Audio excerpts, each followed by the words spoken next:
Welcome back to Modern Monarchy. This is Editing Jen. Already in this video, I am here just to say hello. Welcome to episode 18. This will be our last installment on Harry and Meghan. Yay! And that's all I wanted to tell you, because when I recorded this episode, my mic was cutting out for some reason. For like 10 seconds. So, hello, and welcome to the show. Now I'm gonna join you mid-conversation, so it might sound a little weird. There's still gonna be things that I don't tell Cassie because we just don't have the time.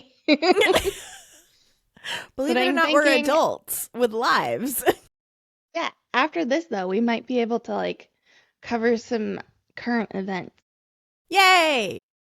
Because you've learned pretty much everything about the top handful of people in the family, but we'll keep going with the biography episodes and all that stuff because I have to. I have to talk about things that I research because it can't just sit in my brain. That's fair. Also, yeah. I need the entire cast of supporting characters. Yeah. It is October 2022. It is just after the Queen has passed away. We went through the fact that she not only started doing archetypes and kind of complaining about her time in the royal family before the Queen passed away, and then she had to wait a month afterwards because there was a period of mourning that she had to respect, and then her show came back and proceeded to get fewer and fewer listeners as time went on, including myself. I think I told you I didn't even listen to, is it just the last one or the last two? Maybe the last two. So Archetypes wraps up, and then we have this lovely Variety magazine interview.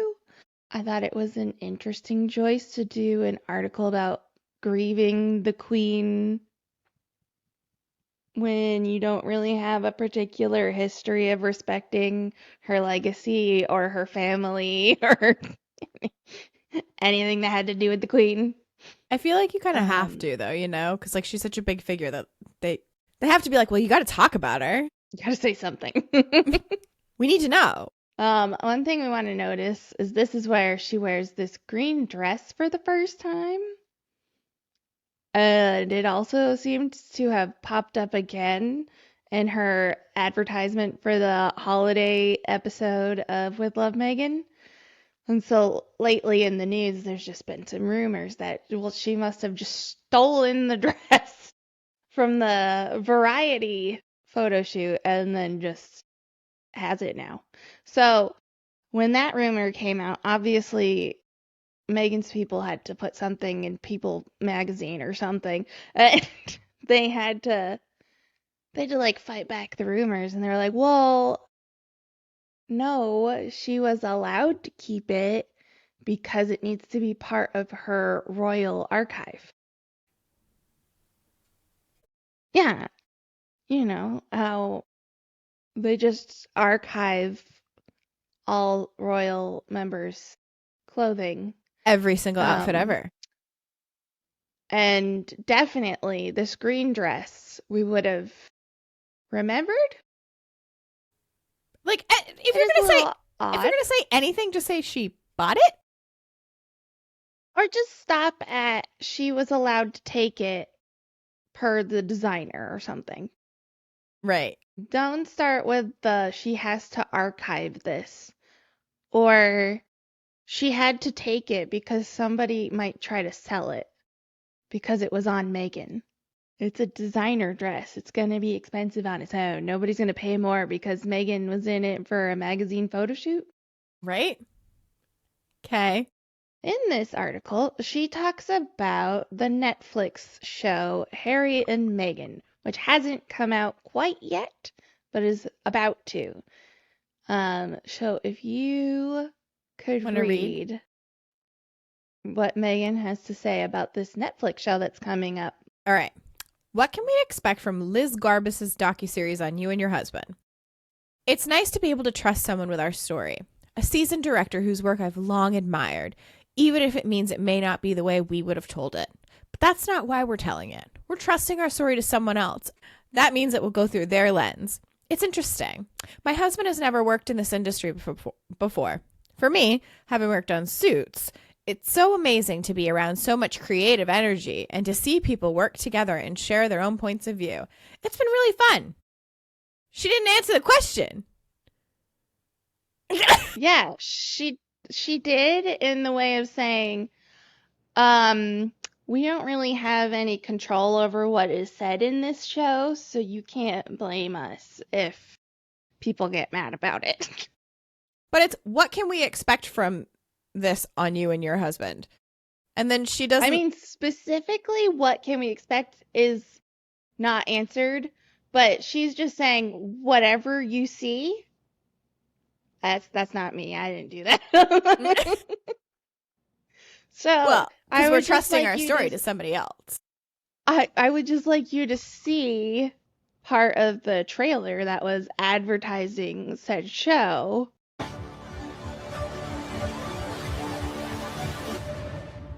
When the stakes are this high, doesn't it make more sense to hear our story from us? Yeah. So, who are we? What? I feel like whoever made this teaser trailer thing, I don't know, did they read this article? Because they really emphasize that quote. This is coming straight from them, guys. And Megan is like, whatever happens in that show, don't get mad at me. Well, I guess if you just want to be able to go back to that and hang your hat on and be like, I said it wasn't me. Yeah. I think this is the only other thing I pulled from the article because I'll just tell you how I feel after you read it. I mean, starting with the question, you didn't grow up pretty? You know, when she's trying to tell everybody that she was this ugly duckling, super nerdy, alone person that she definitely was not. Grew up as the smart one. So much of what I ended up thinking about when I thought about Paris was envy and judgment. Two of the most dangerous things. But then you hear about her trauma and her life and her buying into this persona. Ultimately, I told her, I'm really sorry that I judged you.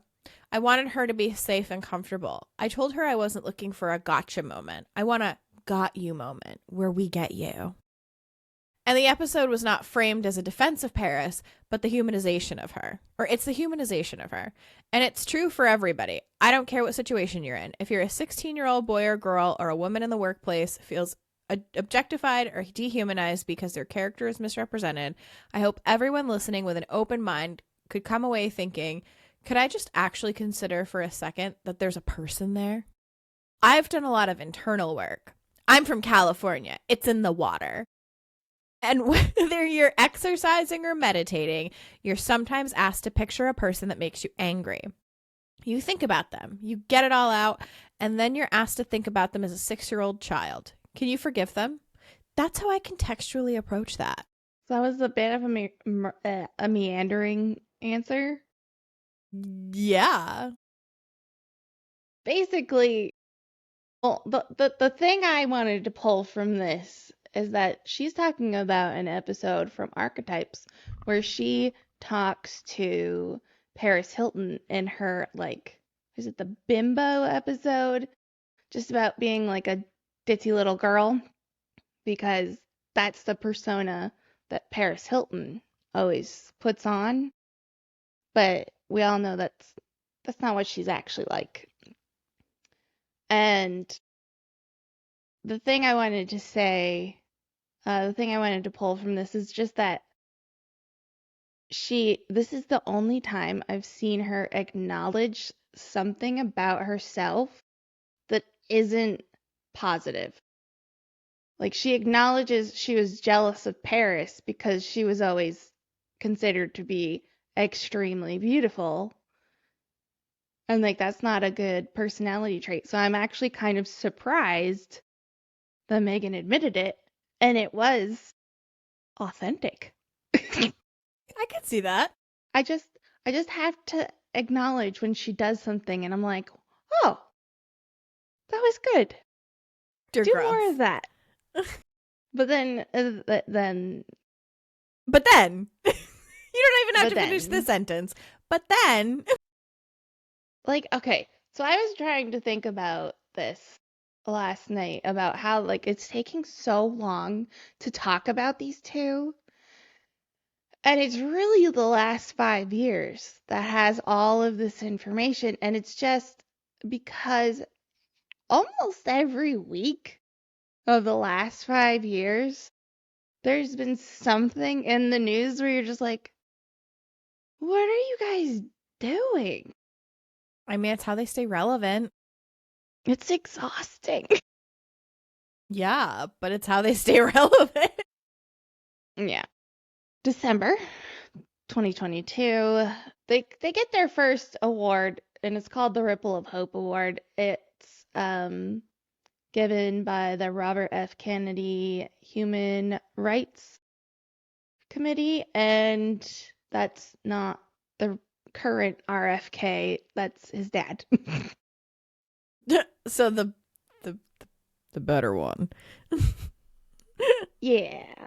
The less kill a bear and shove it in my trunk and dump it in New York City Central Park because it's fun. Brainworm guy. Brainworm guy. The Ripple of Hope Award is like the first award that they get after leaving the royal family. Oh, period, because royals don't usually get awards. Also, a lot of these awards that they get can usually be tied back to them or Archwell donating a bunch of money to these people, and I assume that that's usually how it goes with awards. I mean, that's how even like Hollywood, like the stars on Hollywood Boulevard are. Like you just buy them. Mm-hmm. Like nobody's It's, like, hey, do you want one of these? Because you're an amazing actor and we care about you. It's, oh, you gave us a lot of money. We probably should acknowledge that somehow. Yeah. Here's an award. So, this award honors those who have demonstrated an unwavering commitment to social change and work to protect and advance equity, justice, and human rights. Basically, Carrie Kennedy, who's right there in the picture with them, she says that this is for their stance against structural racism, which we all assume is because they left the royal family and the UK because of racism. I mean, they said it was part of it. So, like, later, we're going to hear Harry say that Meghan never said anybody in the royal family was racist. And we're going to look at this award and go, what is this? For what? Why did you get an award for your stance against structural racism If there was none. if nobody was racist? 2 days after they get this award, the first part of Harry and Meghan, the Netflix show, comes out. I believe it's 3 episodes, and then a couple weeks later, they did the other 3 episodes. I don't want to dig too much into the show because I feel like a lot of the points are kind of repetitive at this point. Meghan is perfect, you know. She was always just a ugly duckling, little nerdy Victim girl child. who was a feminist at the age of 11, and she's only ever wanted to do good, and bad things have only happened to her, not from her. Meanwhile, when we talk about Harry's background, we mention the things like the fact that he wore a Nazi costume at one point, and that could be considered racist. Or he used to call a friend of his in the army who was from Pakistan, Paki, which is a slurry kind of word in the UK for somebody from Pakistan. But Harry didn't know that. And I believe him that he did not know that that word had bad connotations because he also wore a Nazi costume. Because what was the choice again? It was that or was he like a policeman? No. It was I think something it was dumb. boring. Like a wizard or some shit. And it's like, why not pick? Yeah. Either way. So basically, his story in Harry and Meghan is that, like, he messed up in the past, but he's better now because Meghan fixed him. Because she's perfect. Yeah. She's just an angel from heaven and Diana 2.0. They also call the Commonwealth the British Empire 2.0 and just talk about how awful the Commonwealth system is. So that's nice. They complain about being harassed by the press as they always do, but of course, all the images they have of the press hounding people are from other people being hounded and like a Harry Potter movie premiere. That has nothing to do with you. I need to watch this. You do. Required homework for next time. I will warn you that on the one hand, you really gotta hang in there for those little nuggets of information because outside of those little nuggets, it is so boring. Like, I found my brain wandering and I was supposed to be looking for nuggets of information. Like, the end of the show would come up and I'd be like, huh? Oh, shit. I gotta back up. I didn't hear anything exciting. The one thing I found interesting that they brought to the table was not really a thing, but a person named Christopher Boozy. He looks boozy. He does. His eyelids always look like that. Like they don't open all the way? This man. Megan! This man is something else. He has a company called Bot Sentinel, and they comb through social media and like keep track of trolls on the internet essentially.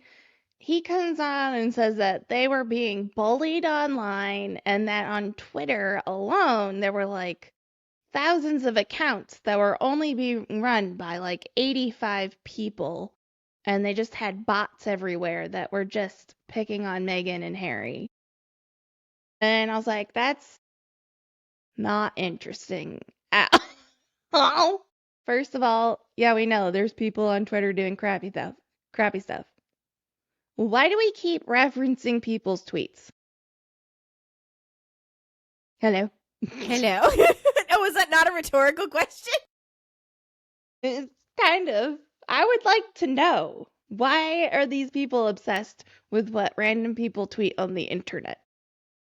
Because that holds so much weight in public court.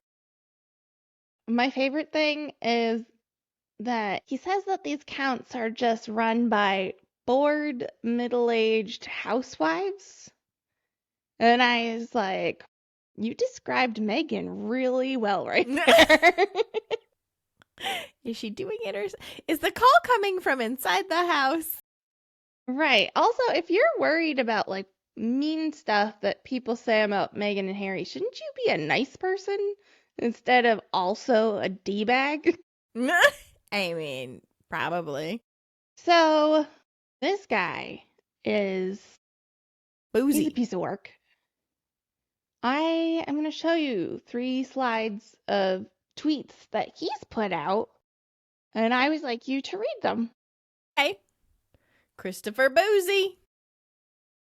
So are you claiming Harry and Meghan had work done? Moreover, there is nothing wrong with getting work done. I'm sorry, but William and Kate look like Harry's aunt and uncle.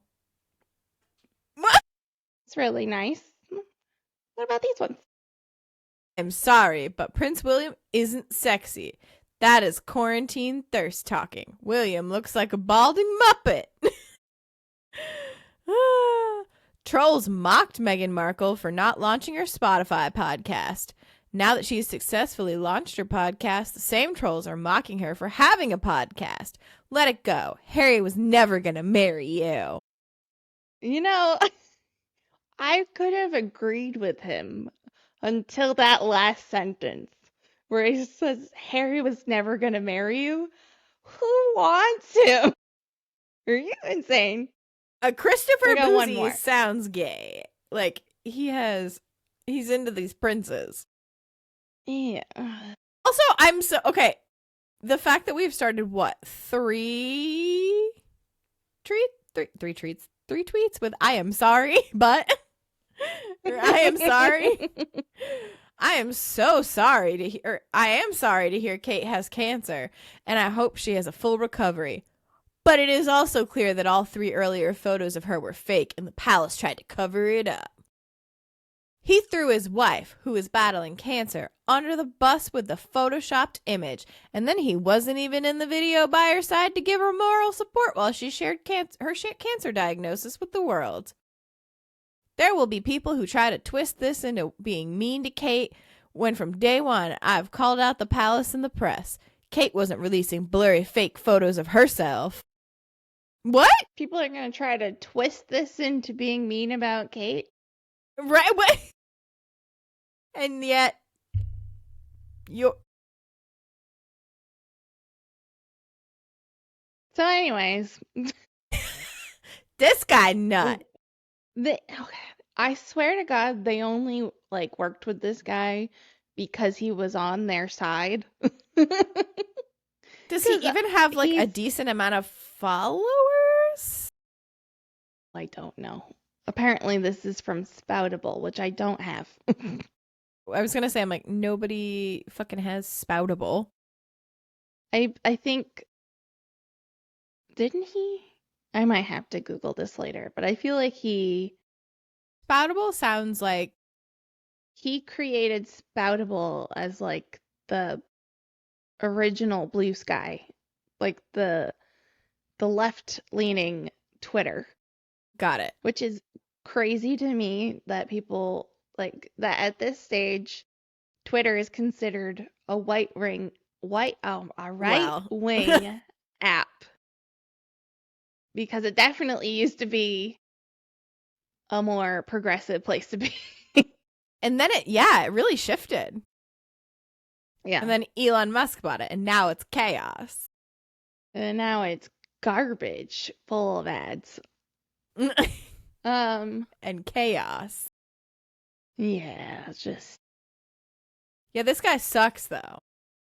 This guy's awful. This is just it reminds me of when Harry and Meghan talk about people being kind on the internet, and you're just like, the people you surround yourself with are horrible people. So maybe start with the people you are friends with. Right? The last thing I'll say about the Harry and Meghan Netflix show is that this is when they offer up lots of pictures of their children, including there's one when Archie's a little baby and he's taking a bath.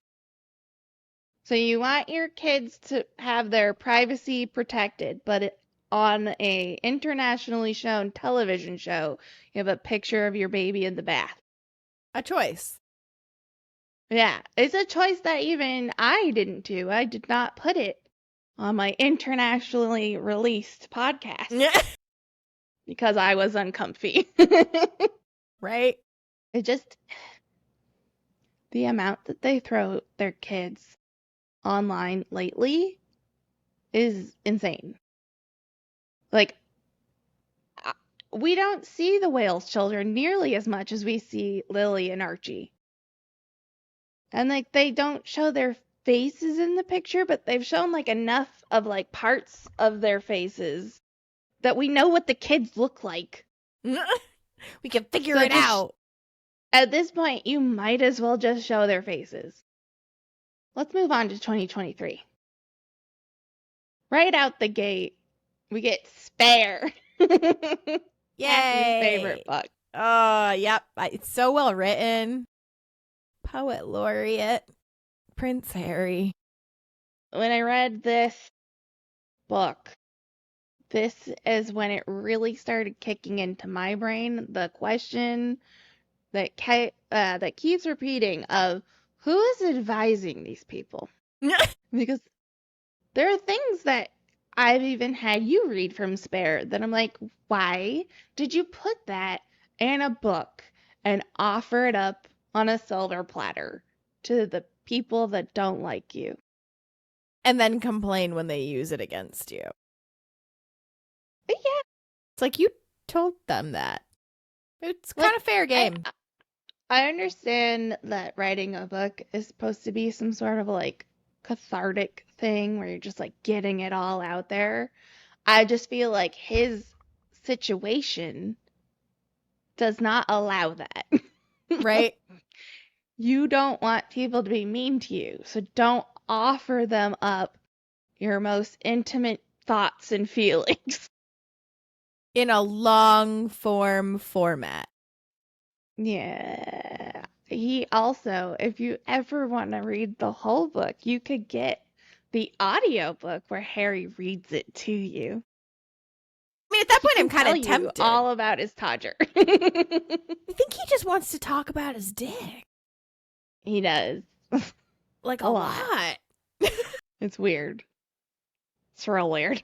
It's weird. So we have some interviews that Harry does to promote his book. It's also interesting to note that while everybody is picking this book apart and picking his interviews apart and just having a grand old time picking on this guy, Megan's nowhere to be seen anywhere. Like, she never is supporting her husband at all. I don't know this guy. She all of a sudden just disappears into the background. Okay. So in the Anderson Cooper interview, he said that I haven't said anything to hurt anyone.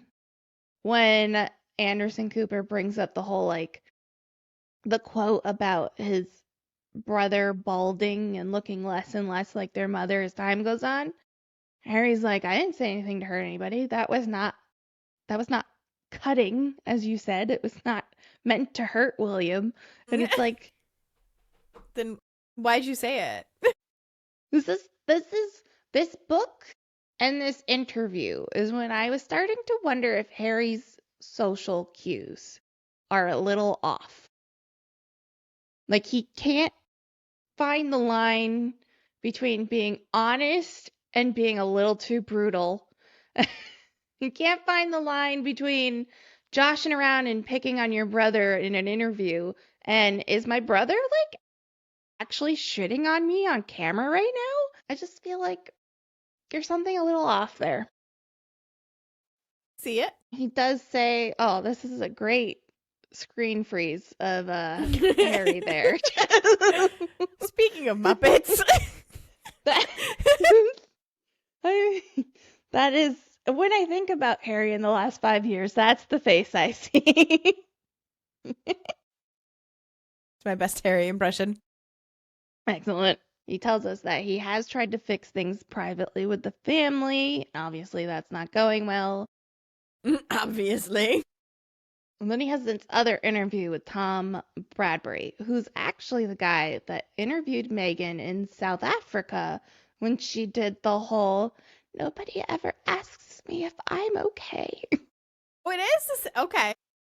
It's the same guy. He's interviewed William and Harry like a few times throughout the years. So Harry's comfortable with this guy. He's met him. Got it. Two things from the Tom Bradbury interview. One is Tom brings up Harry's history with drugs and asking Harry, like, don't you think that people needed to be aware of the fact that you were doing drugs? And Harry's like, I don't see why that's of public interest. Like, I don't see why that has anything to do with anyone else. And Tom's like, okay, well, you were like third in line to the throne at the time. And people want to know if you're a cokehead.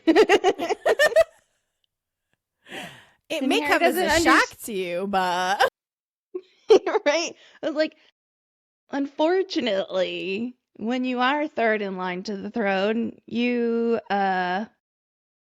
could possibly be on the throne, and people want to know if the big guy in charge is doing drugs. The other big thing, and this is the big quote, where Tom brings up the Oprah interview where Meghan and Harry say that there were talks about what their children would look like the tone of their skin.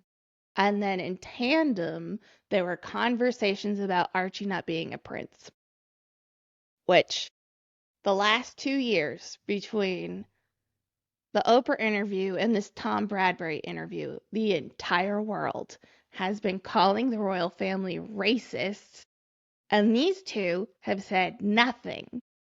Of racism, you don't even No, we didn't. well, The British press said that. right. Did Meghan ever mention that they were racist? She said there were troubling comments about There Archie's was skin concern color. about his skin color. Right. Wouldn't you describe that as essentially racist? I wouldn't, not having lived within that family. Right. So You again, don't going back to the yeah. difference between what Yeah. my understanding is because Okay. of my own experience, the difference between racism and unconscious bias, the two things are different. You want to hear it again? so are they or are they not racist?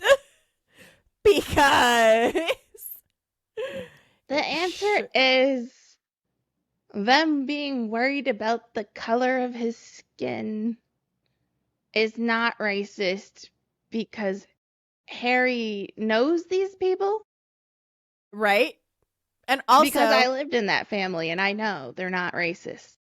What? And also, now we're backpedaling to unconscious bias. Like, you could have pulled that out at any time if that's truly what, like, again, if they didn't say anything. This answer I really feel like came from their lawyer. Because you really have to, like, wiggle your way around the words to get to, no, they're not racist. It's unconscious bias.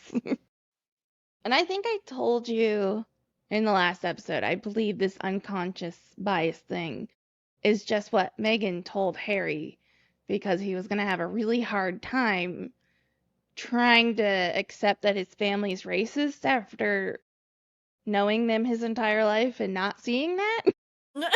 So then in the papers after this interview, obviously people talk about the fact that the last 2 years when everybody was calling them racist, you said absolutely nothing. If you really want to make it specifically unconscious bias. You were mad that the royal family didn't say anything on your behalf. Why don't you Say maybe anything on lead theirs? by example?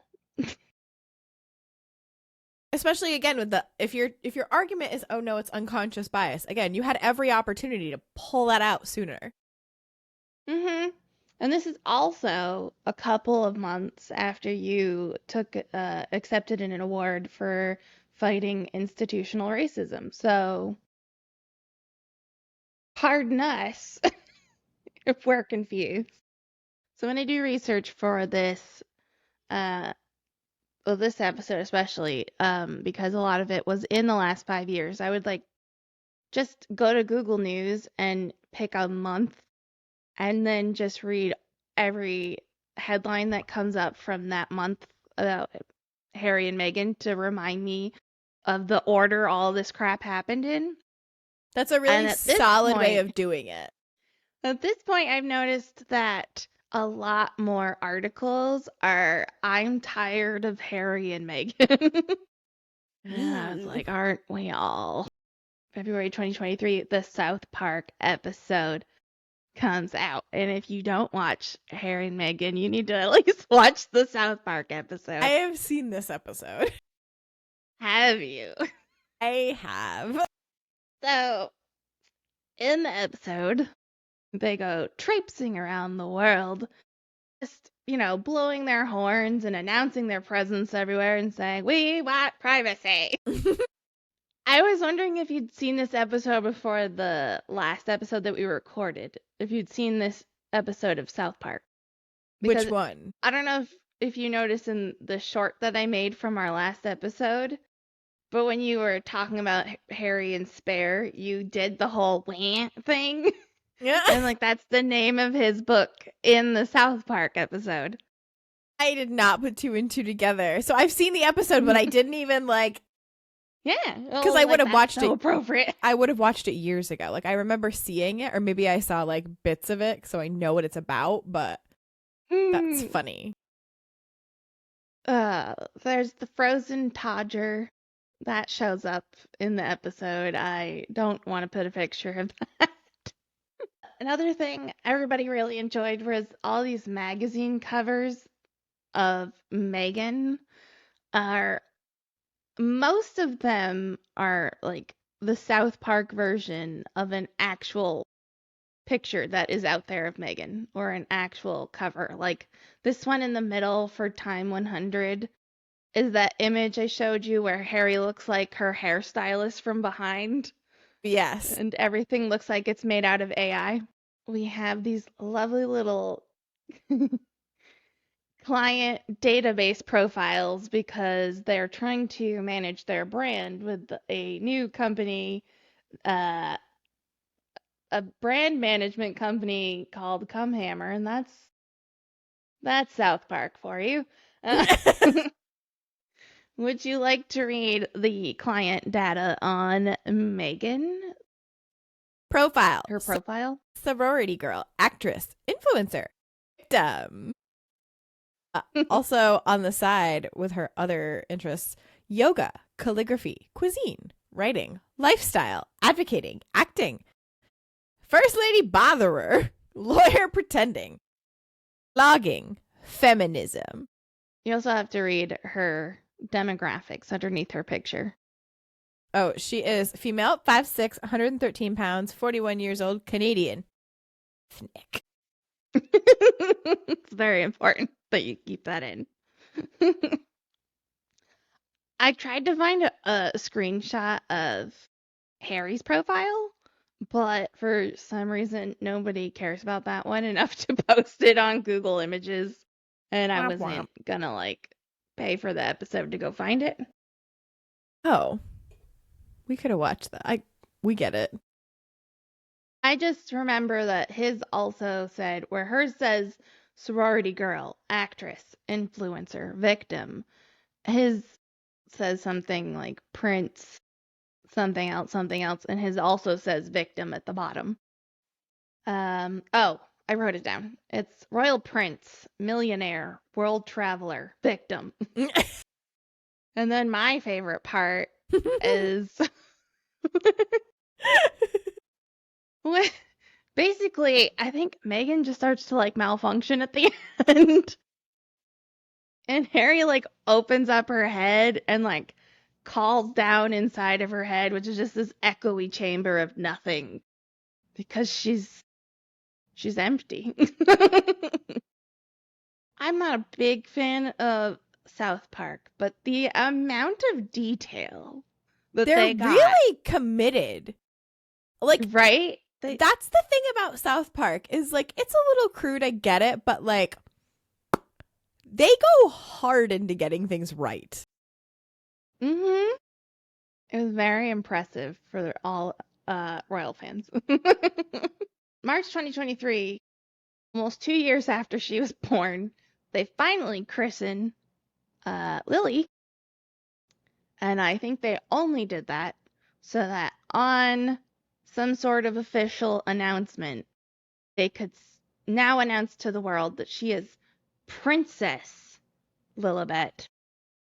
And the palace did not seem to be aware that this was happening. This is another situation where they said they didn't want to give titles to their kids right away because they want the children to make their own decision. And then, like, 2 years later, they're like, fuck that. These are Prince and Princess. They don't get to make up their own decision on that. These kids don't get to make up their decision on whether or not they're put out to the world on social media on a weekly basis. And there's going to be something else that they've put on the kids recently that I'll tell you at the end. It's just been really interesting to watch these two just take away almost any autonomy for these children when they want to be like the advocates for child safety online. I mean, they are victims. Yeah, they are just victims. In the Harry and Meghan show, Tyler Perry says that when they christen Lilibet, he's like, you're going to do that over here, right? I don't want to do it over there with those people. So it takes a little while, but eventually the royal website is updated so that Archie and Lily are now Prince and Princess. And also in the same month is when they are officially asked to vacate Frogmore Cottage. Like, you don't live here. We would like the space back. We're going to skip ahead 2 months, ooh la la, to May 2023. I am interested to know if you know anything about this. I don't know shit. I know they are leaving a Hertz rental car. The funny thing is, even though she is dressed to match the Hertz Center, she was getting another award in New York City. When they leave this award show, as you can see from this picture, they walk right out the front where they know people are taking pictures. And some of them are probably paparazzi. And then they get in their car with their security and end up like being followed through the streets of New York by 2 or 3 paparazzi. The only reason we know about this is because their team told the press the next morning that there was a high-speed car chase through New York City. Like, basically bringing up images of Diana going through Paris at 1,000,000 miles an hour. This pisses me off because, first of all, when this came out, it was about 9 or 10 o'clock in the morning, East Coast time.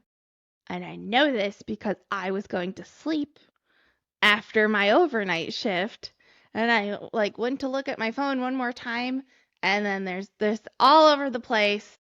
They were in a high-speed car chase through New York City. And I posted on Instagram, when I wake up and we find out that this is fake, I'm going to be pissed.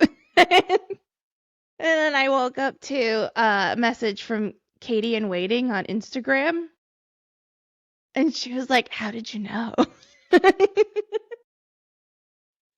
First like, of all, I'm a first of witch. all- Second of all, First of all, I, at the time, lived 5 hours outside of New York City.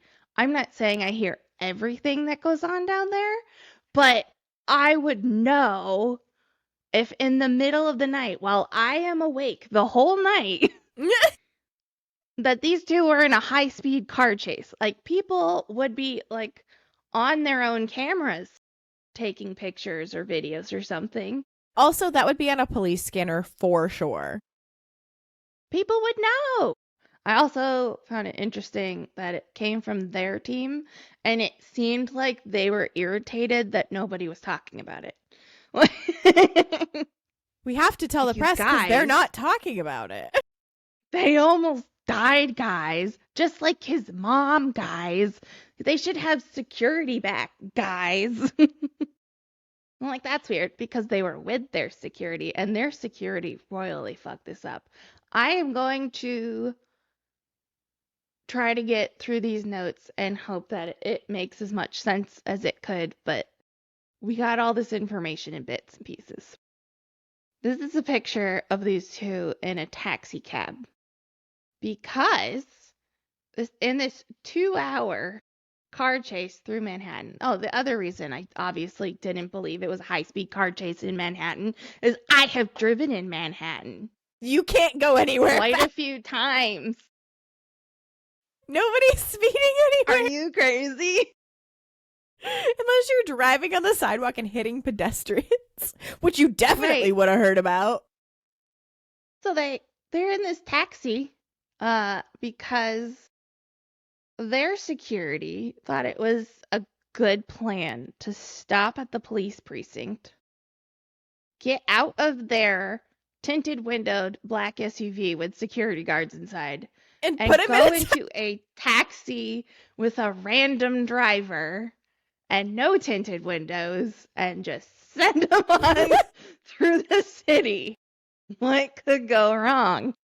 I believe this video is an example of the reckless and irresponsible driving that the security was trying to say was on the part of the paparazzi. Those paparazzi were going up on the sidewalks and running lights and stuff. They were irresponsible, but I think their security was a little irresponsible. Okay, so this guy right here with the jacket and the jeans talking to the police, that's their like head security guy, and they're up in this SUV right here behind him. Because as you can see, their SUV is across the road. It's like on a diagonal. And he's out bothering the police. I guess trying to like flag them down and say these paparazzi are bothering me. But he has stopped traffic in the Gotten middle of Manhattan. out of his vehicle. He left the door open. Yeah. This guy's terrible. He's all they could afford. Craigslist. Think about the fact that the door is open and like a random person could just run in there. Take the car. It's a car. It's New York City, so they could. And then you got this, like I said, egghead Craigslist budget security dude. Who wears a jacket with jeans.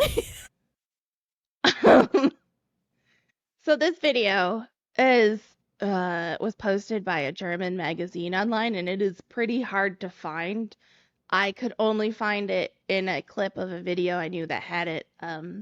If you ever have time and would like to know the exact details of this car chase and everything that was stupid and went wrong, you need to watch Ibble Dibble's episode on this car chase. She is from New York, and she's adorable and hilarious. Okay. Ibble Dibbles. Ibble Dibble. She doesn't post very frequently right now, mostly because I think she mostly just talks like crap talks Meghan and Harry, but that's kind of a really negative space to be in all the time, and I think she just kind of now comes out for the bigger stuff. She's like, I don't want to post about them every week. That's a lot of negativity in my life. That's terrible for my own mental health. Exactly. Okay, so this video is was posted by a German magazine, and it is being filmed by one of the paparazzi themselves. All right, here we go. Thank you guys, because this guy is. What's going on? He's crazy right now. Where I'm recording, just FYI, but I'm a paparazzi. I don't know who this guy is, but he's been doing the craziness all day. He's been doing the craziness. So I get the feeling that the only one who was driving recklessly was that guy, their security guy. The one parked in the middle of the road sideways with his door open. Yeah. Next we have a couple of clips of the interview of the taxi driver that they switched into his car. Number one. Did it feel like the paparazzi were being aggressive? No. They were behind us. I mean, they stayed on top of us. That was pretty much it. There was nothing more, They kept their distance. It's just like journalists, just like everybody else, trying to get pictures, make a quick buck. So there's another video that I did not include of when they are stopped by a garbage truck. And so the paparazzi can get out of their car and just swarm around their car, even though there's only 2 or 3 paparazzi. And he says one of them at least was on bikes. So how fast are we going? High speed. Papa wheelie. Maybe it's relative. Maybe when they say high speed car chase, they're it's 25 in the city. No, this last clip reminded me that part of the headline wasn't just high speed chase. It was near catastrophic. Hey, Diana. So the next morning, once it's out in the news that they almost freaking died, guys, Eric Adams, the mayor of New York at the time, he goes out and does a little press interview and says nobody was hurt. We don't know what they're talking about. It's all good, guys. And just there were people online from New York City who were all making fun of them because they're high speed who? Near catastrophic where? So now Harry and Meghan are mad that nobody's taking this seriously. And they also demand that Backgrid give them their photos. And I would like you to read what Backgrid said back to them. Photo agency told the BBC that it had received a letter that read, "We hereby demand that Backgrid immediately provide us with copies of all photos, videos, and/or films taken last night by the freelance photographers after the couple left their event and over the next several hours." Backgrid told CNN its lawyers had written in response, "In America, as I'm sure you know, property belongs to the owner of it. Third parties cannot just demand it be given to them, as perhaps kings can do. Perhaps you should sit down with your client and advise them that his English rules of royal prerogative to demand that the citizenry hand over their property to the crown were rejected by this country long ago. We stand by our founding fathers." What an original troll response to just be like, "You're a dumb king from England, idiot boy." Idiot boy. "Can't take our stuff, he. Mm-hmm. That's so funny. So, and then the Daily Mail put in a Freedom of Information request, and they uncovered letters from Meghan and Harry's security to the NYPD. They accused the New York Police Department of a cover-up and threatened to file an official complaint. They demanded that the police should make arrests by the following day or explain why they had not. And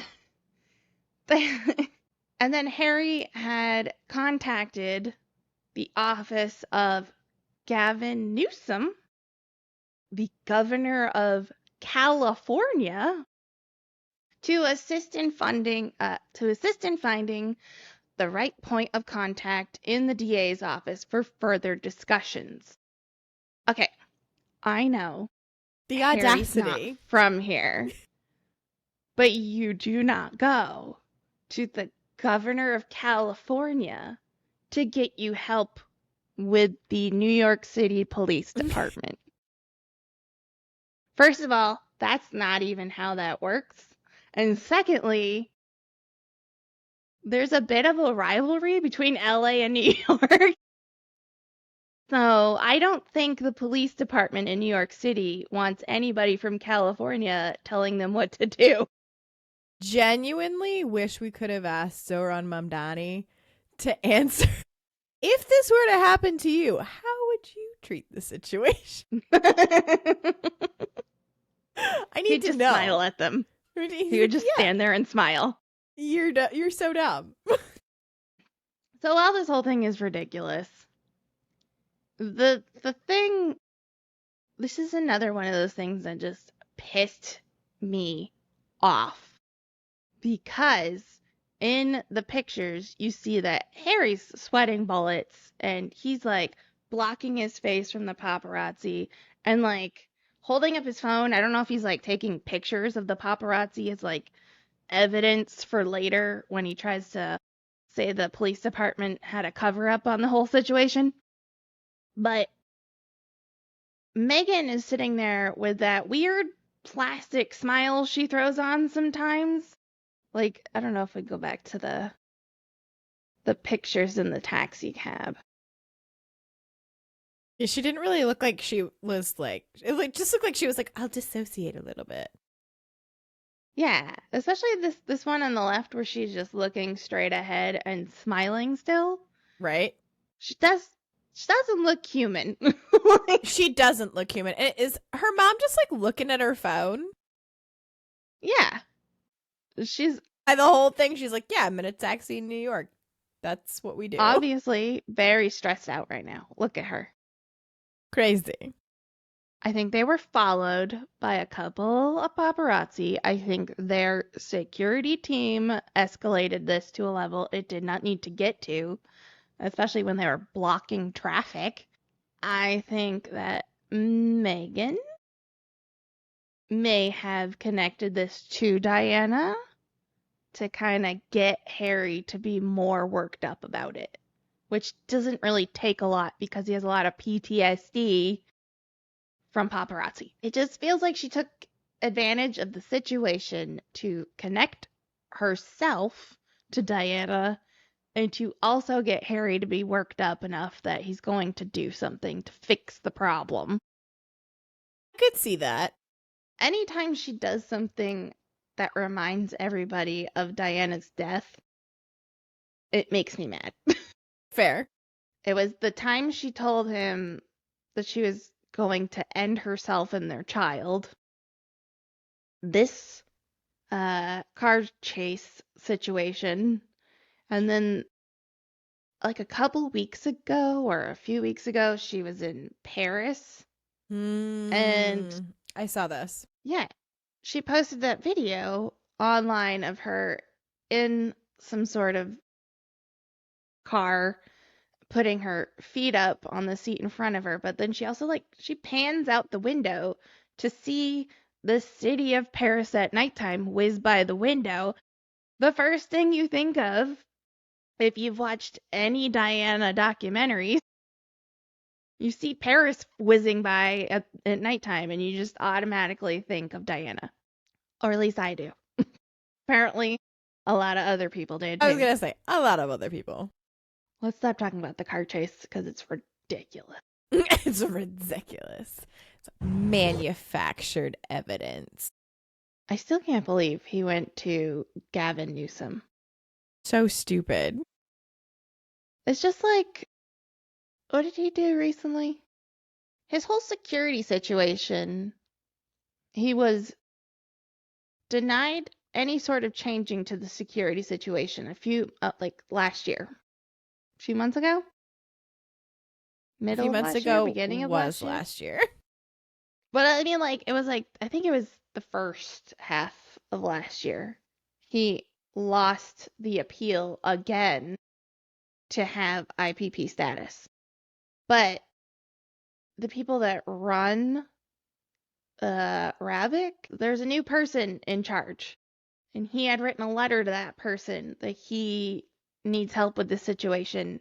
So they've agreed now to review his security situation and see if he needs IPP status.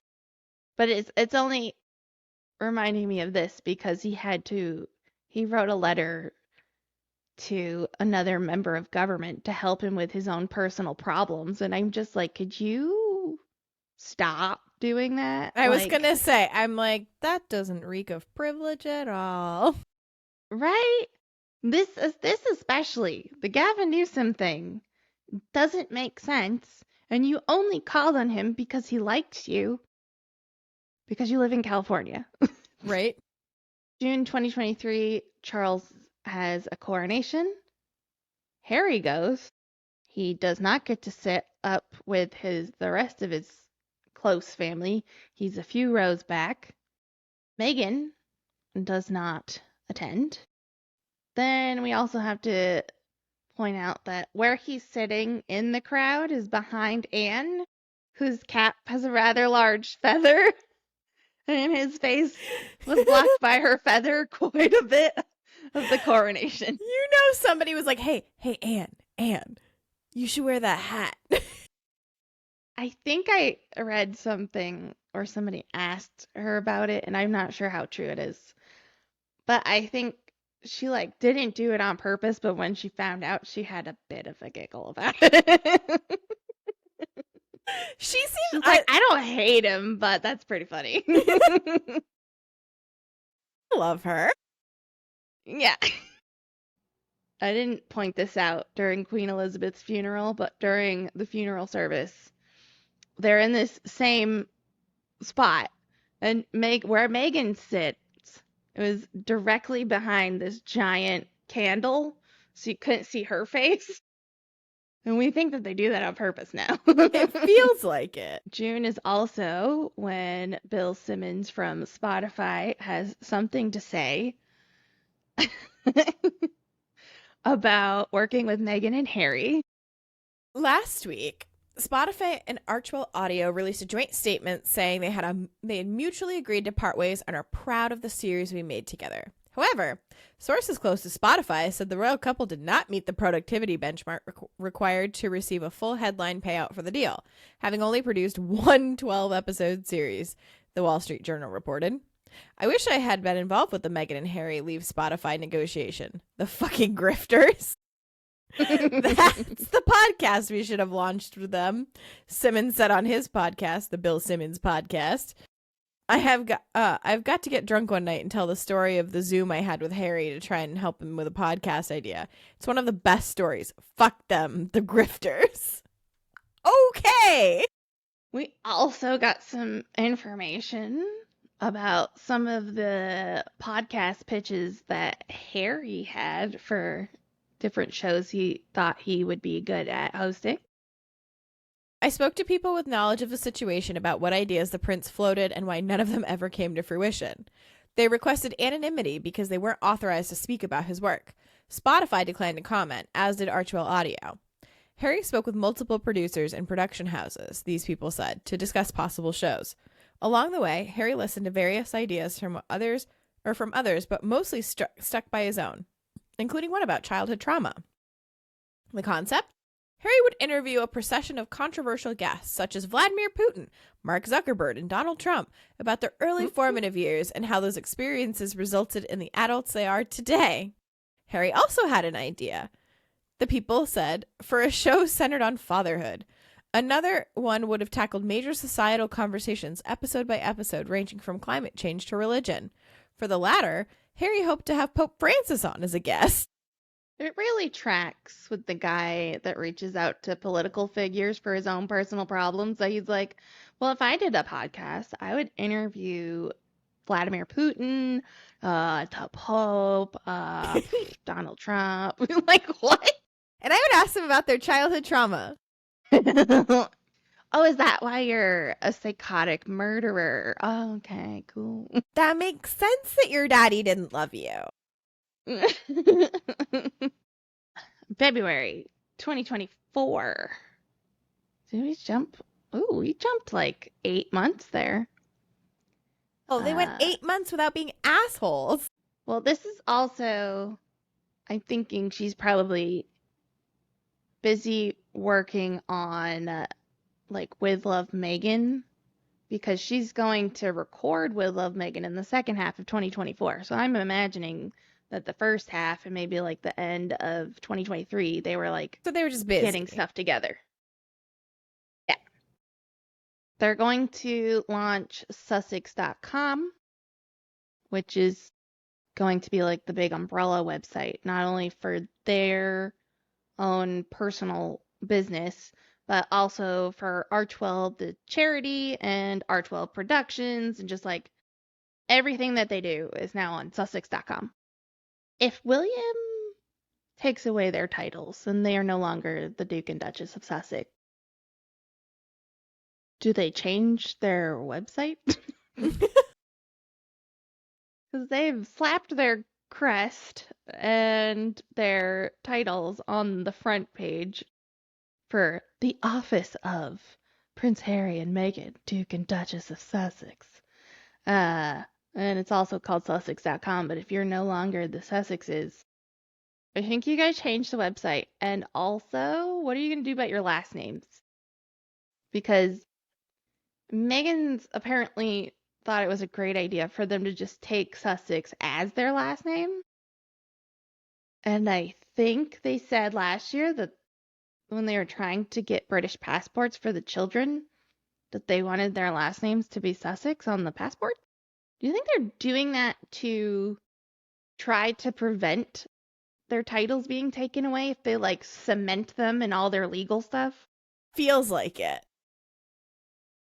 It feels like it. Like, you can't take that away. That's my whole identity. Doesn't that label look weird now? It's March 2024. We announced American Riviera Orchard. We know it's coming.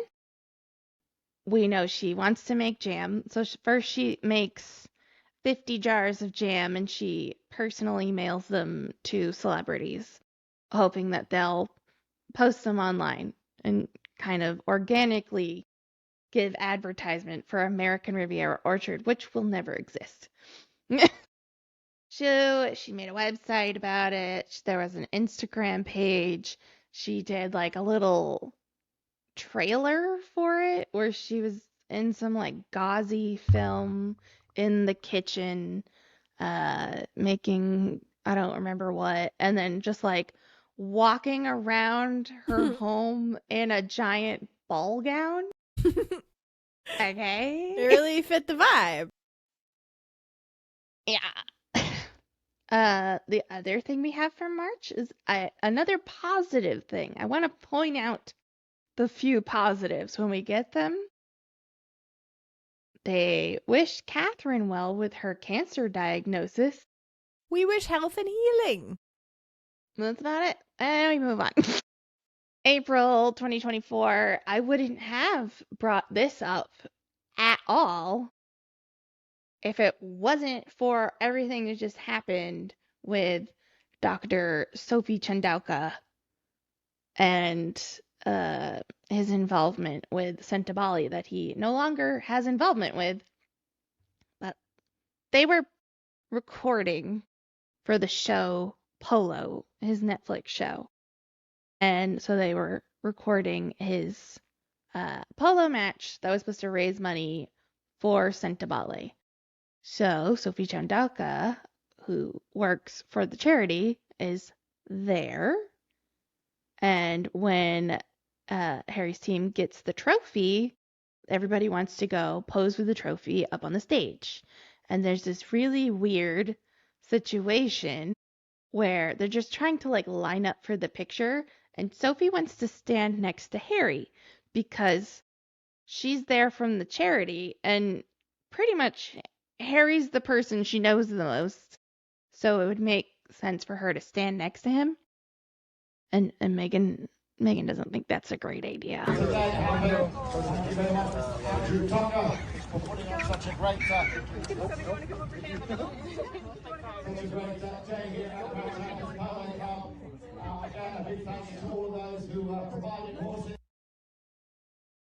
So at the time, people just kind of laughed about it because they're like, Megan can't just let her stand wherever she wants. We didn't realize at the time that this was actually a symptom of a much greater problem.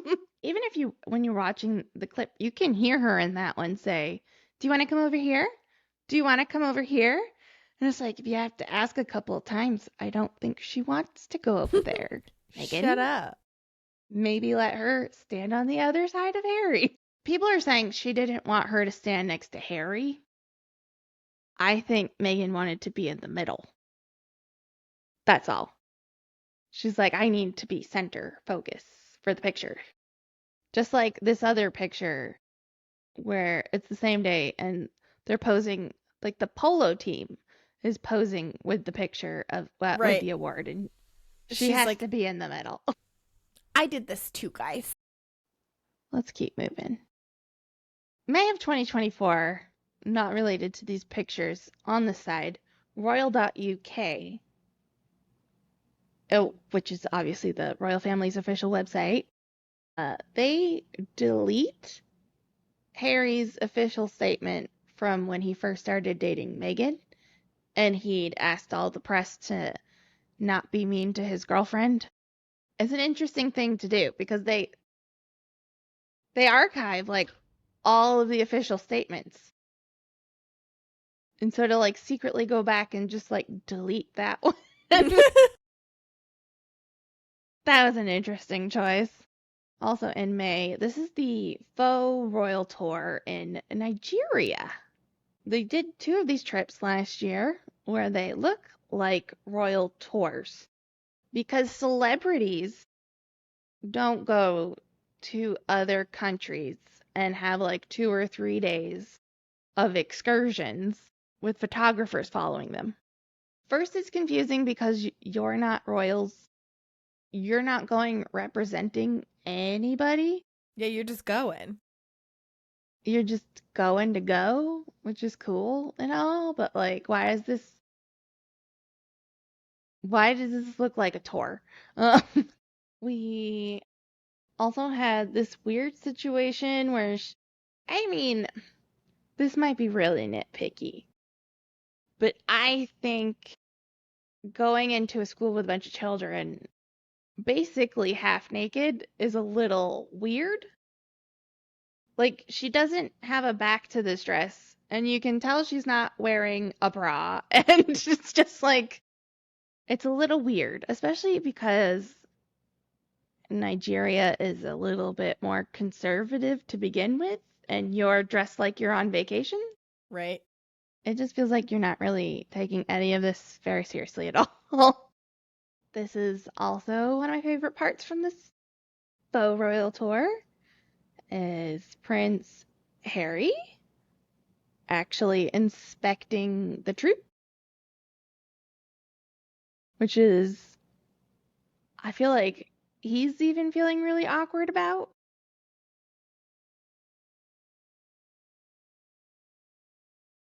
I don't know why this happened. I was going to say, I'm like, on what authority? Also the weird thing is if you watched like the king or the queen do an inspection of the troops at any sort of state visit, it's just like a serious thing. You just go down the line and you inspect the troops, and then you come back, and he's like trying to make people laugh. Like, he Right. stopped at that last person at the end and, like, I don't know, tried to tell them a joke or something. And it's like, this is not a meet and greet. I don't know why you're doing this to begin with, but like, you're not taking this seriously. Then later that night, there was an event where we had to stand there for the British national anthem.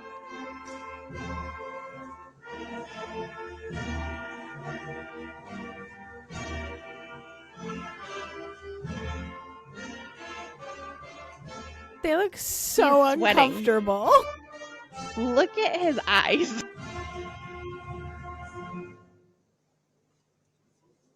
He's like, I know this is not going to play well in the news. Weird. What's that song about, Harry? Is that about your dad?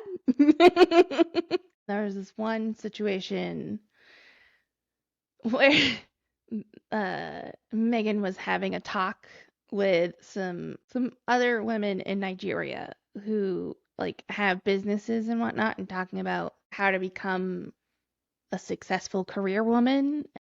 Anyways, I think I'm just gonna let her say what she needs to say. Never in a million years would I understand it as much as I do now. Being here, right? Being here. And what has been echoed so much, really, in the past day by men and women alike is, oh, we weren't surprised when we found out when you were Nigerian. Oh, no.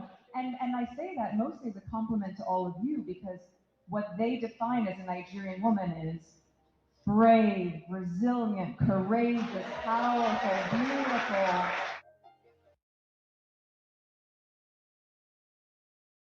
Sorry. Did you just take an opportunity to compliment yourself? Like a lot, and also So, in the Archetypes podcast, in one of the episodes, she'd mentioned that she had done like a genealogy test, the one where you like mail in your spit, and it said that she was 43% Nigerian, which is interesting because that's not really a group of people so much as a political country with borders. Anyways, and there are different kinds of people in and from Nigeria, but okay. Anyways, so when she went to Nigeria, it was all about coming home, you know? And they weren't surprised that I was Nigerian because I'm strong, beautiful, courageous. Okay, Megan. August 2024. A few months later, we go to Colombia for another fake tour. Is she 26% Colombian? Yes. They went to Colombia. There's no troop inspection, no God Save the King, but still panels to go to. Photographers following us around, and it's just interesting to everybody that while we are complaining that we can't possibly bring our children back to the UK to see their grandparents, We can it's perfectly gallivant fine around. to go to the rest of the world. I'm pretty sure when they went to Nigeria, there was like a travel advisory for security reasons. We all know the security thing is not actually about feeling safe. It's definitely, I mean, for Harry, I think this whole security issue is about feeling safe. And I think for Megan, it gives you a certain level of status if everywhere you go, you get police escort. September 2024, source close to the couple reports that these two are a nightmare to work for. A new report alleges that the Duchess of Sussex, 43, terrifies her staff, with one source describing her as a dictator in high heels. Okay, Miranda Presley.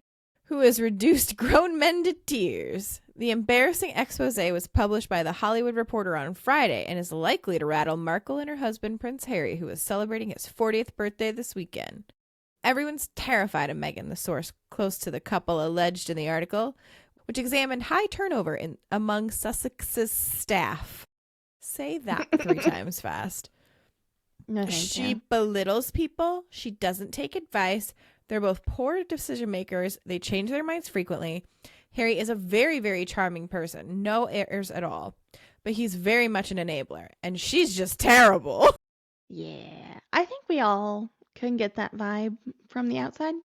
Yeah, I think we picked up with that. January of this year, Megan's back on Instagram, guys. She has a Instagram page for herself, where it's just Megan, which she clearly had to buy from somebody. And they create a separate Instagram page for American Riviera Orchard, which is hilarious because in a couple of months it's not going to be American Riviera Orchard anymore. She's also going full tilt influencer mode by posting a Shop My link where you could click on the link and buy products that Megan likes. And we're all pretty sure that she gets some sort of kickback from that. It would stand to reason. Yeah. January is also when With Love Megan was supposed to debut, but they didn't because of the LA fires. I have some questions about this. So first of all, they went and toured the LA fires and basically got to go hang out around people's houses before the families were even allowed to go home. And people are just basically calling them disaster tourists. That's one thing. They said that they were postponing the show because of the LA fires. But I'm wondering, since this is about the time that they are realizing they can no longer use American Riviera Orchard, and that maybe they wanted to debut the show with the products. And so maybe they used the fires as an excuse to like hold off on the show a bit because they've got a problem with the company. And do a quick pivot. It's my thing. I think I mean, don't it would know. make sense, honestly. It seems really conceited to postpone your show because of a natural disaster. As in, like, I wouldn't want to distract everybody from this terrible situation. Hey. No. No. Get. She really loves to mess with the slideshow. What's up with you? She's like, I'm over you talking about this lady. Yeah, me too. I don't know if you can tell. All right. Be wary. American Riviera Orchard is dead. And I say dead because that is what the trademark website says. It's dead. It's abandoned. I was looking around the trademark website because I was wondering. I was like, if their trademark was never accepted and they started using it on products, is that a problem?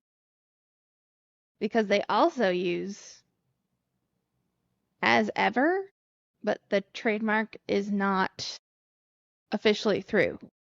I mean, I Googled it, and apparently you legally can use the name and logo, but you can't use the trademark R with the circle in it. I guess that kind of makes sense. So when I was doing these notes last month, I noticed that as ever is still a pending trademark. There's a few different trademark applications because they're applying the trademark to different types of products, but they're all pending. They've been asked by the trademark people to supply a statement of use form, and they aren't doing that for some reason. They've given their first extension, which bumps it out till June of next year to provide this document.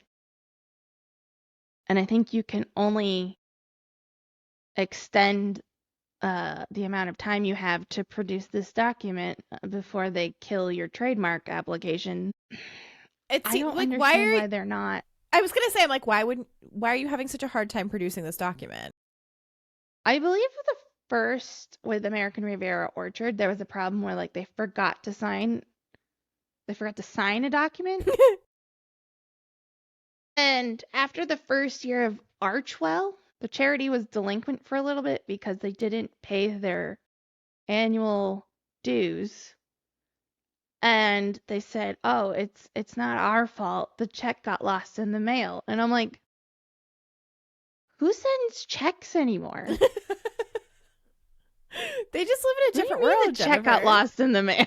We don't know how to wire transfer things. Yeah, that's just another picture showing they're all pending. Nice. I think one of them said it was on its third extension. Yeah, that one's on its third extension. Just why are you not putting in the document? Right? These were recent, too. Yeah, and so I'm wondering if they don't know what they're going to sell still. Because she's got jam, cookies, candles, wine, tea. The only thing I can think of, you wouldn't give them the statement of use if you don't know what you're going to use it for. And how do you not know what you're going to sell Right? by now? And also, yeah, like, I feel like you just like keep expanding it because it's like, well, if we just make the net wider, eventually we'll hit on the right thing. But if we just grab everything, I mean, I at least take care of these applications. right, before And you do then more. If you want to sell something else later, do that later. There's another problem with the new logo for As Ever looking like the coat of arms of a town in Mallorca. I mean, And it's pretty that's close. a pretty big coincidence. Pretty close. They both have a palm tree with two birds going up in the same direction. Right? In the same, like, I don't know how you formation. do that by accident. Right? Even the trunk of the tree, Is the same. it's the same. It has this little block at the top where in the coat of arms it also has a little chunk of Yeah, it's a different little, stuff. it's too much. March of 2025, they finally debut with Love Megan. She also Finally. debuts. So she has with Love Megan, which her attempt at kind of being Martha Stewart, kind of not. It was so bad. Like, so that's like, this was coming out right as we first started these. And I remember being like, this is awful. Our first episode was us talking about it. Who does she think she is? The thing that I had a problem with repeatedly, I kept saying, like, I don't know what the show is because is she trying to show me how to do stuff? Or is this just watch people hang out with Megan? Because those are two different shows, and I need to know if I'm just watching to hang out with Megan, then I can turn my brain off. But if you want to like show me how to do stuff, then I need to pay attention and be Right. like, okay, so I need this thing and that thing. And then even if it was her showing us how to do stuff, she did not provide enough information on how to do any of it. I was going to say about anything. And a lot of the times it was her doing something for the first time, Right? which is a choice. We're learning together. March is also when she debuts her new podcast, Confessions of a Female Founder. Did not finish that. I did not listen to the whole thing. I think I listened to the first 3 or 4 episodes, and it was real boring. And first of all, it's not something I would listen to. I don't really enjoy. I don't know how to say this. I don't enjoy like boss bitch content. Okay. I just hate in business like making us different from men. Like in business, I'm still a business person. You know? I don't think my gender does anything with that. And a lot of the time she just wanted to talk about being a mom and a business owner. And I'm like, I'm not a mom. What about the growing number of women who are not moms because they're business women. Like, who's this podcast for? Just Megan. Just Megan. She also had more people on her show that I'm like, if you had Googled them with any sort of attempt to find out anything about somebody, like, these people aren't great. Firstly, you had Whitney Wolfe Herd. I'm going to use her as an example. She's a billionaire, but she's again another example of somebody who's not a self-made billionaire. She was born in a privileged situation. She made friends with the people who started Tinder. And then just by being around them and working for Tinder, she started saying that she was a co-owner or a co-founder of Tinder when she wasn't. She was just part of the group of friends. And then after a terrible time with those people because her boyfriend and their friends apparently abused her verbally and physically, and I think her boyfriend did some other stuff. Then later in life, after she leaves Tinder, she in turn abuses somebody else. She also started Bumble not because she wanted to help women have a safer dating experience, but because she just wanted it to be the rival to Tinder, to just like get back at her friends. Yeah, she's just Not not good an person. inspiration in any way, shape, or form. But she is. But yeah, that's your first guess. Solid choice. On Friday night, an investigation into the behavior of billionaire Bumble founder Whitney Wolfe Herd, who began her career at Tinder before suing the dating app and its parent company in 2014 for sexual harassment, was published by the Daily Mail. The party settled out of court. Former Tinder colleagues said Wolfe Herd overstated her influence and role at the tech company, was violent towards her ex-boyfriend Tinder co-founder Justin Mateen, and treated fellow employees terribly. She denied the allegations. And in the piece, she admitted using the N-word and other slurs, but, forgive her Lord, she blamed it on her colleagues, saying she was simply keeping up with the fellas in a male-centric tech company. Mm-hmm. No. No. That's You don't get that's to not do what that. we do. It's not what we do. So yeah, great person, real inspiration. The beginning of last year also, this is when things start going downhill with Harry, and I don't know if it's all of the charities he has in Africa, but the two biggest ones at that. It's got African Parks, which has so many horrible allegations of abuse on the people in the area of the land that they're protecting. And Harry doesn't do or say anything about that, but he is a governing member of the board for that one. And then the other charity was Sentabale, where he's obviously having disagreements with Sophie Chandoka because she wouldn't tell the press that Megan wasn't being awkward with that trophy on the stage. You need to tell everybody she's really great and you guys are friends. And Sophie said, I work for the charity, not for you. So no thank you. I don't Suck care. it. So then he decided to like bring up any other problems he had with her, and him and Prince Seso have removed themselves from Sentabali. So that's all great and really mature. Again, just like when Spare came out and he was doing these interviews where he's acting a straight fool, Megan is nowhere to be found. Yeah, it's funny how she does just disappear. Okay, recently, What the in the hell is last this? few months, Megan went on this like media blitz in the last couple of months of the year.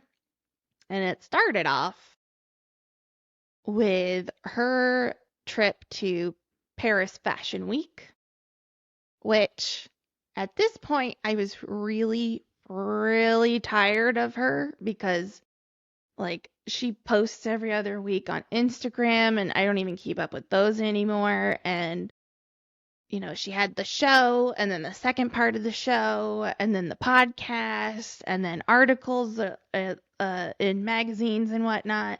And then she has the holiday episode come out at the end of the year. It's just like, it's so much Megan that when I saw pictures of her being weird like this, wearing her giant toilet paper roll of I don't know, dress?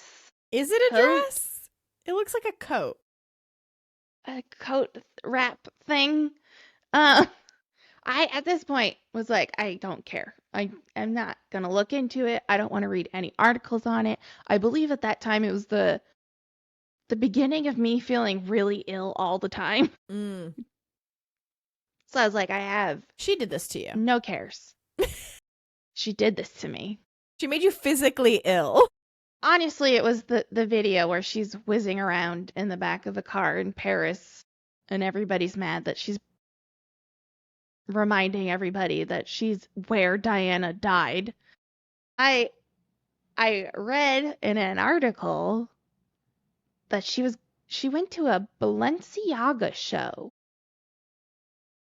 And I don't even know if I could tell you that I was confused anymore because We're past that. We're past the point of confusion. We're just in acceptance. It's just that she tries so hard to be somebody who and tries to inspire everybody to be kind and nice and keep children safe online and just like don't bully people. And the people that she freaking hangs out with are the opposite Right. of that. On YouTube, there's a niche of people, of creators, who just talk about luxury goods all the time and what's going on in the luxury world. And I'm going to tell you, nobody has talked about anything they want from Balenciaga in like the last 2 years since they had done an advertisement where they had small children in bondage gear with teddy bears in bondage gear. And then it brought up the fact that somebody else in a previous Balenciaga ad had also referenced something to pedophilia-ish issues. And everybody was like, you know what? This is absolutely disgusting. I'm never buying from this brand again. We're out. And I literally have never heard any of the people that I watch talk about Balenciaga ever again. Like, they're done. And it's interesting that specifically she hangs out with the Kardashians lately a lot more than she used to. And I believe when this whole thing happened with Balenciaga, Kim said she was never going to wear Balenciaga again. Obviously, she's gone back on that because she is a shallow individual.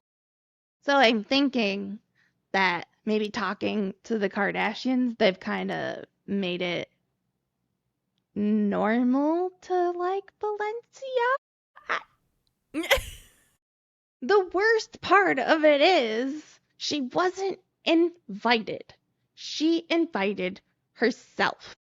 Which is like a big faux pas. She knows the designer. He said she asked if she could come, and he was like, I guess so. Sure. And then she shows up, and you can see from this picture on the left that she walks around like she's a Barbie that's come to life. Like she's one of the models. But right, because she knows she's getting her picture taken, but it looks really weird. Well, she never looks real. I don't know how you could go to a Balenciaga show and like try to be like the face of the event and also try to be somebody who represents kindness and safety of children. Children. Then we have in December, she has her holiday special of With Lug Megan. I didn't do a review of that at all because it is all the same problems I had with the rest of the show. So no, I didn't need to say it again. It was just with a Um, Christmas tree. People find it really interesting that she would do a show about being together with family around the same time that she Is never is around family. she's never around family. She's taken her and her husband, she separated them all from both families. And lately in the news, she has been having a real humdinger with her dad, which we're going to go into much deeper detail than we are this. Also, people said, and I'm not going to go back and watch it again to see if it's right, but people said that in this whole episode, she didn't say the word Christmas once, which I believe, because that sounds right. Because I understand wanting to be Non-denominational. and use the word holiday, but all of the activities she was doing were Christmas specific. Mm. I mean, I really hate this whole war on Christmas BS. I hate it on both sides. I hate it when people say holiday stuff for Christmas specific things because they don't want to ever say Christmas. But I also hate everybody who, anytime I say happy holidays, it's Merry Christmas. If I say happy holidays, it's probably because I'm either including New Year's or I don't know you. And I don't know if you celebrate Christmas. So it's better to assume that maybe you don't. I say Merry Christmas to people I know. Right. Who you know celebrate Christmas. Christmas. And if somebody says Happy Holidays to me, I say, thanks. Happy Holidays. And guess what? It's over. Right? Doesn't need to be a thing. I hate it. Everybody stop. Say what you want. I don't care. The other thing, too, is like it literally doesn't matter. Like, doesn't. The only people who are upset about this are the people who are like, it's Merry Christmas. And it's like, it's because. But again, what if you don't celebrate Christmas? Have you never met a Jewish person? People that just. They hate it so much when people try to like change anything that you say on a regular basis, like pronouns, that they go the opposite directions just to be a dick. And you're like, you're more annoying than the person who told me I couldn't say Christmas. Right. I know. I don't use pronouns. And it's like, actually, you do all the fucking time. You do. There is no singular they. Yes, there fucking is. Right. Anyways. Yep. Okay. December 3rd. That's a bad Thomas picture Markle, of him. He wanted that picture taken. Okay. He's actually friends with the person who took the picture, and she works for the Daily Mail. Okay. Okay. Thomas Markle has his leg amputated in a Philippines hospital. I'm going to be honest and say I don't know why he's in the Philippines, because before that he was living in Mexico. So I don't think it's like a financial situation, because I feel like it's really expensive to move to the Philippines, even if it's not expensive to live there, but it's also not expensive to live in Mexico. So why would he leave Mexico? I don't know why he's in the Philippines, but he's there, and now he has one less leg. He had a massive 14-inch long blood clot in his thigh. Jesus. That's insane. That is horrifying. That's your whole... That's like more than my whole thigh. It's like, that's your whole thigh. So yeah, it ran the length of his thigh. It stopped the circulation to his foot and lower leg, obviously. His foot was blue and infected and becoming necrotic. Love Yum. it.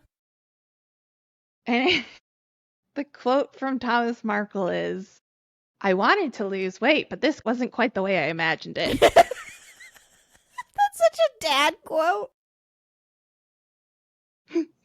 Jesus Christ, Tom. So he's got this scary situation going on after having multiple heart attacks, and I think he's had at least one stroke by now. He texts his friend from the Daily Mail because he would like to announce to the world that he feels like he's going to die soon because it's the only way he can get a hold of Meghan, because she's not going to answer any texts or emails or letters. I was going to say, or letters.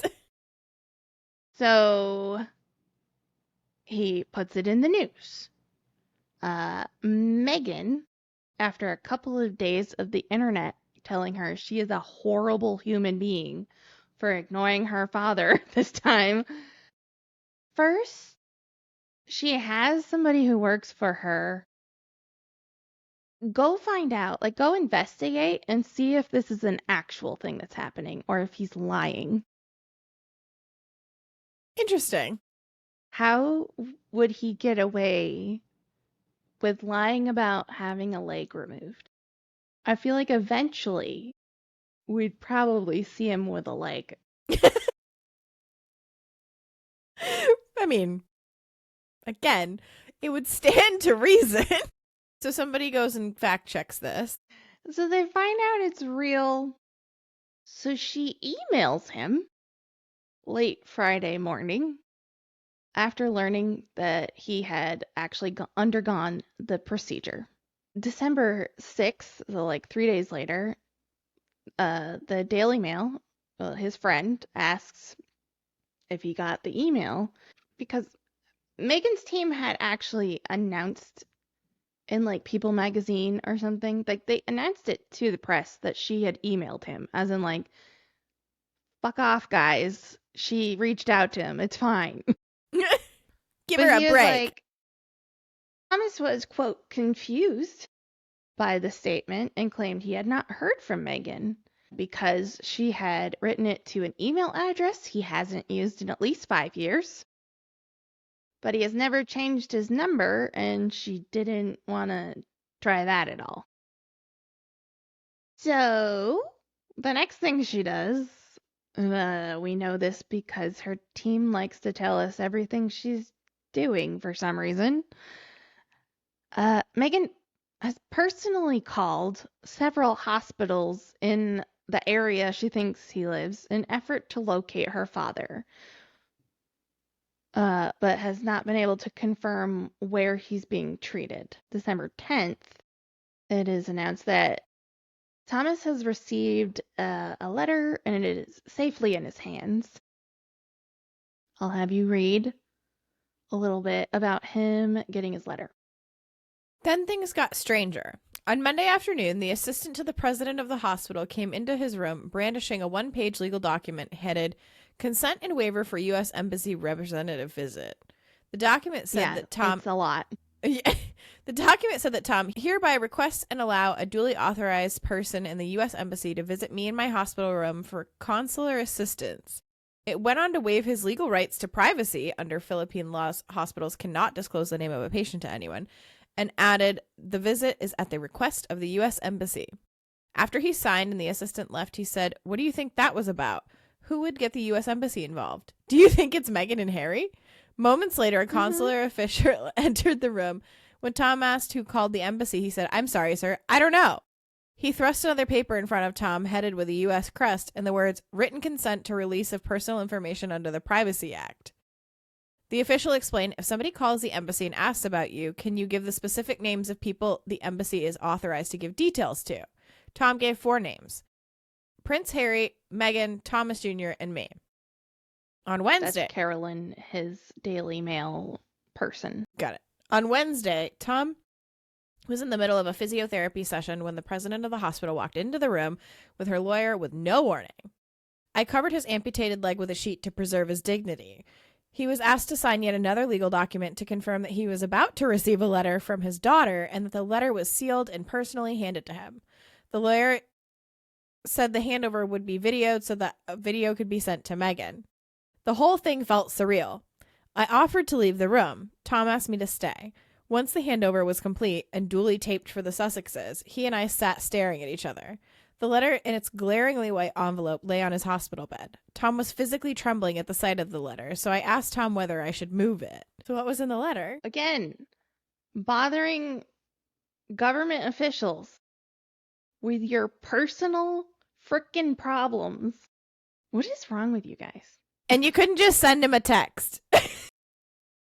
No, I had to send the ambassador, The U.S. a Embassy. lawyer. 20 million documents to sign. So, according to an article in the Times, Meghan said that she deleted his number 7 years ago, aka after the wedding. So, she couldn't possibly call him or text him. I feel like you could get it from somewhere if you really Also, wanted it. You deleted your dad's phone number. Like, I understand, like, if you have family stuff Not going on. talking to him? Right. I was going to say, like, I understand if you have problems with, like, family.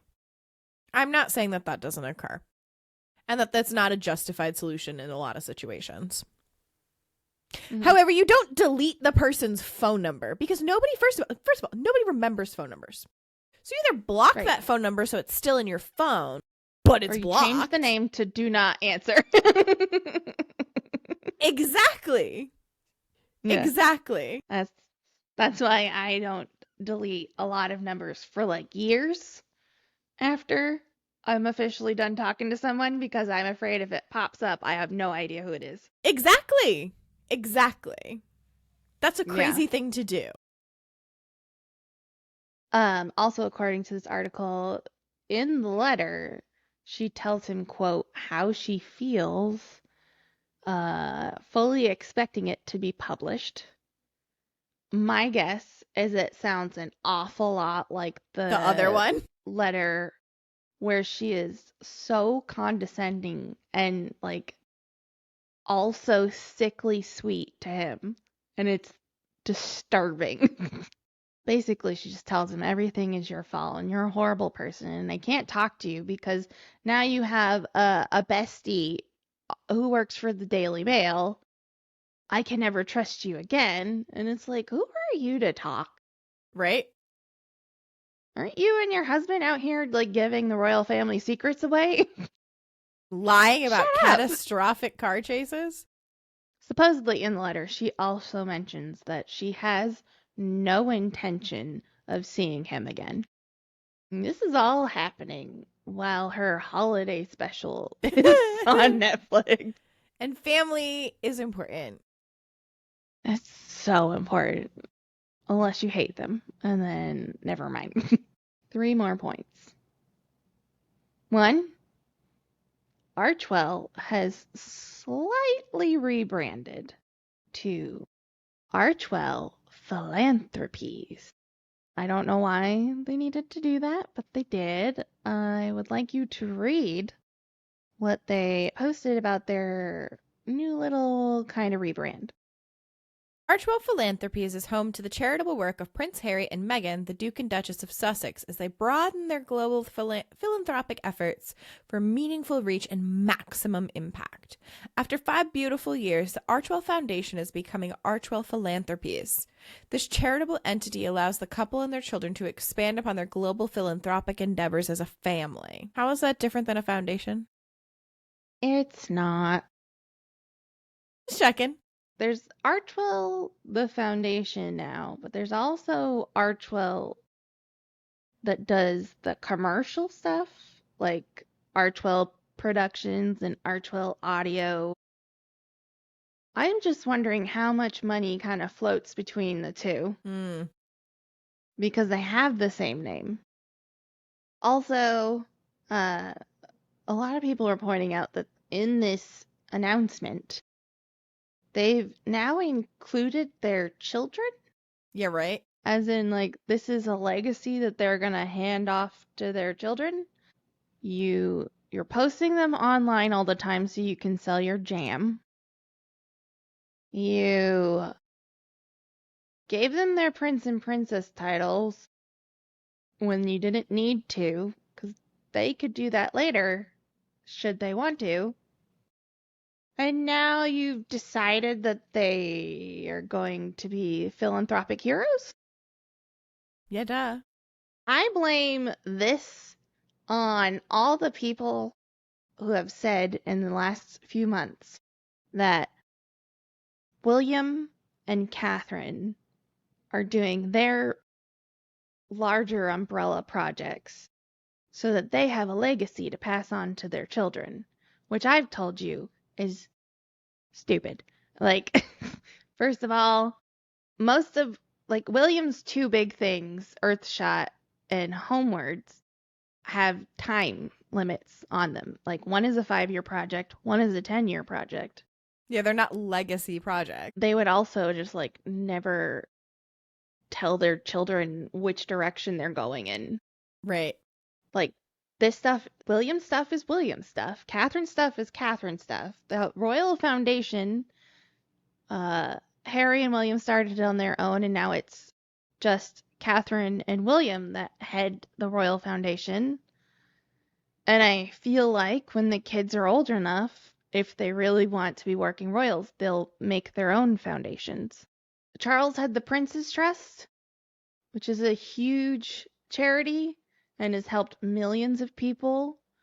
And it was called the Prince's Trust because it was run by a prince, and everybody assumed that it was going to press on to whoever was Prince of Wales. And William didn't take on the Prince's Trust, so now it's the King's Trust. So I really feel like Everybody gets their own. He's not gonna assume that his kids will take over the Royal Foundation. I feel like this decision to add the children is to make them seem more royal, because it's a very old money way of thinking of, like, we've got this giant business, we're just going to pass it on for generations to come. But yeah, it does not align with allowing your children to live their own life. You guys are really bad at it. Anyways, holiday picture. What's the first thing you see when you look at this holiday picture? There's just a lot going on. Well, first I will take away that there are no holiday elements to it, because I was the gonna say, the Wales family also had an outdoor picture of them together. It had nothing holiday about it. it just feels very like, why do I hate this so much? I mean, one is it's really weirdly staged. Right, I guess that's where I'm like, I don't even know what's going on. Because it looks like it's two photos merged together, and like it's a nice moment between Harry and his son and a moment between Meghan and her daughter. But they're like smushed together. Like, it looks like there's two separate activities happening very close Like to they each kind other. of like Photoshop two pictures together. Yeah. Yeah. Also, everybody would like to know, why do we need to see Meghan's butt? Right? Yeah, that's true. There's no way you didn't know that that was see-through. I mean, she does really love to make questionable fashion choices. It's an interesting choice. Somebody tried to compare it to, you remember that Diana, when she was a teenager, somebody took a picture of her while she was at the nursery. So she had Oh. like a bunch of little kids, and like her skirt was see-through from behind. Yep. Like, you knew Diana didn't know that that was happening. Right. But It's first white. of all, Everybody knows. it's white and thin, and you know the light's gonna go through it. And also, you're taking a photo in a like a photo shoot kind of sense. So like the photographer could be like, "Hey, just so you know, I can see the shape of your bum. And then maybe you put a slip on or something. Anyways, interesting choice. Well, then we will just end on this photo, which I think is, I think it's my favorite picture of them. I think artistically, it's real cool how like the light is like Through the rain. shining off the rain. She looks So it's really not about them, somewhat... it's about the photography.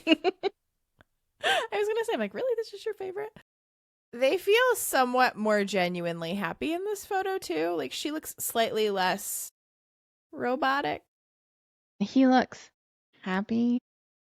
He's not an actor. You can see Yeah. when he's miserable.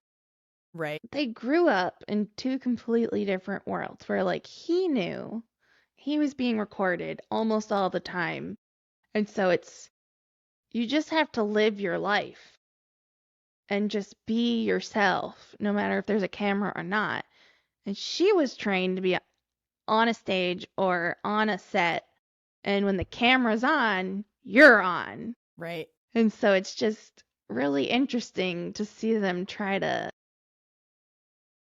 mesh the two. Because Harry always gives the game away. All right. Well, if there's anything else that we didn't talk about that you want us to talk about, you could leave that in a comment. We might not get to it for a minute because I need a break from these two. There was no way we were fitting this in one episode. I thought I had broken it down into 3 would have been good, Harry and then Meghan and then Harry and Meghan, and it just kind of exploded. Yeah, if you have made it this far, please give us a like. Think about subscribing or following or rating, depending on if you're on any of the platforms. We're on YouTube and Spotify and Amazon Music and Apple Podcasts and iHeartRadio. If you're listening on one of the other ones and you don't have the video, you should go to Spotify or YouTube and you'll have actual video in case sometimes I post photos and videos and I forget to describe them to the people who are listening, and I apologize. I mean, this was 140, so I think it's fair if you don't always. I hope so. It's all good. With that, we're going to head out of here. We'll be back in a couple weeks. Everybody, have a great day and Happy New Year. Goodbye.